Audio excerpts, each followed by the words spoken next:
இங்கே ஹாய். கேவலமாக பரவாயில்ல, இருந்துட்டு போகுது. கிராமத்தில் இருந்தால் அப்படி தான் பாரு, மேக்கப் போட்டு சமைக்க முடியும். இன்னைக்கு என்னது? இன்னைக்கு என்ன மட்டன் பிரியாணி தம் போட்டு, தம் ஸ்டே குக்கர்லாம் கிடையாது, வேறு அடுப்புல போட முடியா? எனக்கு பிடிக்கும் இந்த இடத்துல சமைக்க நல்லா இருக்கும் வந்து. இல்லாட்டினா நான் குக்கரில் போட்டு இறக்கிருப்பேன். ஊற்றிடும். எண்ணெய் ஊற்றி வச்சு அடுத்து நெய் முடிஞ்சு ஒரு டப்பா முடிஞ்சு. நெய்க்கு அப்புறம் என்னது? நெய்க்கு அப்புறம் பட்டை அன்னாச்சி பூ, அப்புறம் கொஞ்சம் ஒரு துண்டு கல்பாசி போட்டிருக்கேன். அடுத்து இலை, பிரிஞ்சி இலையா?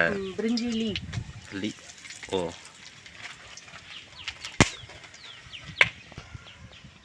அடுத்து சோம்பா.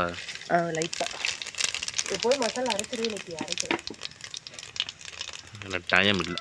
ஆமாம், பெரிய பெரிய வெங்காயம்,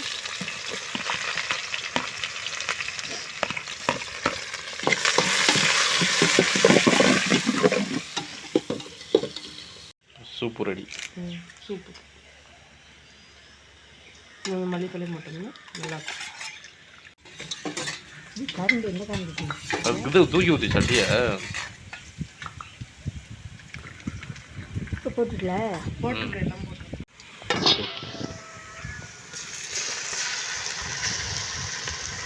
ஓகே. பக்கத்தில் அரைச்சிக்கலாம், நறுக்கிட்டு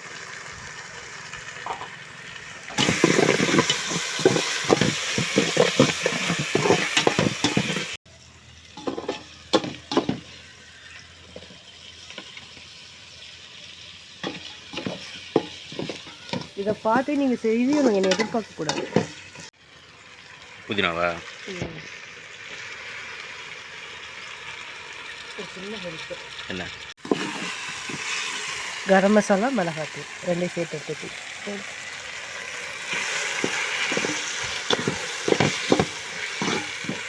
தூக்குச்சட்டியில் இருந்துச்சு வருங்க. வேக வச்சதா மட்டும்?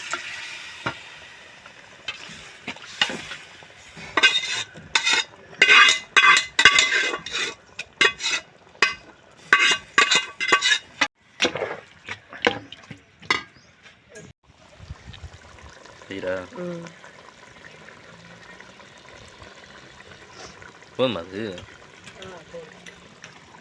கொத்தமல்லி போட்டாச்சு.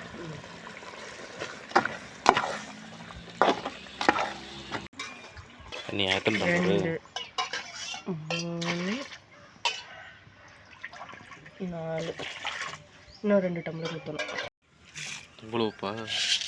மொத்தமாக சேர்த்து போடணும். போட்டு போதும். அரிசியா? சீரக அரிசியா? என்ன அரிசி? வீட்டரிசி. சீரக வாங்குற அளவுக்குலாம் நமக்கு நேரமும் இல்லை, துட்டும் இல்லை. புட்டுதே இருக்குது, உட்காந்து சாப்பிட வேண்டியது.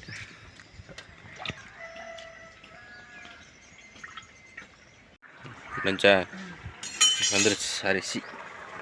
என்னது அது? பேலன்ஸ் மறுபடியும் நெய்யா? கொஞ்சம் இருந்துச்சு.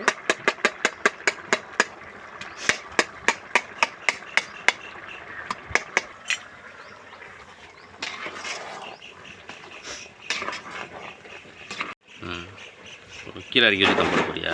அப்புறம் அதில் சமைக்கணும்னா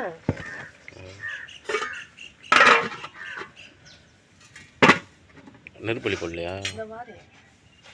உடனே உங்களுக்கு வச்ச. ஐயோ தீப்பெட்டி.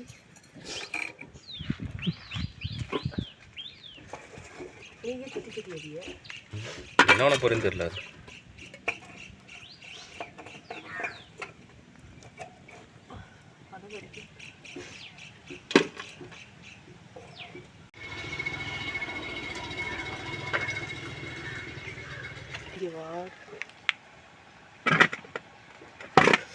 சுடுதா?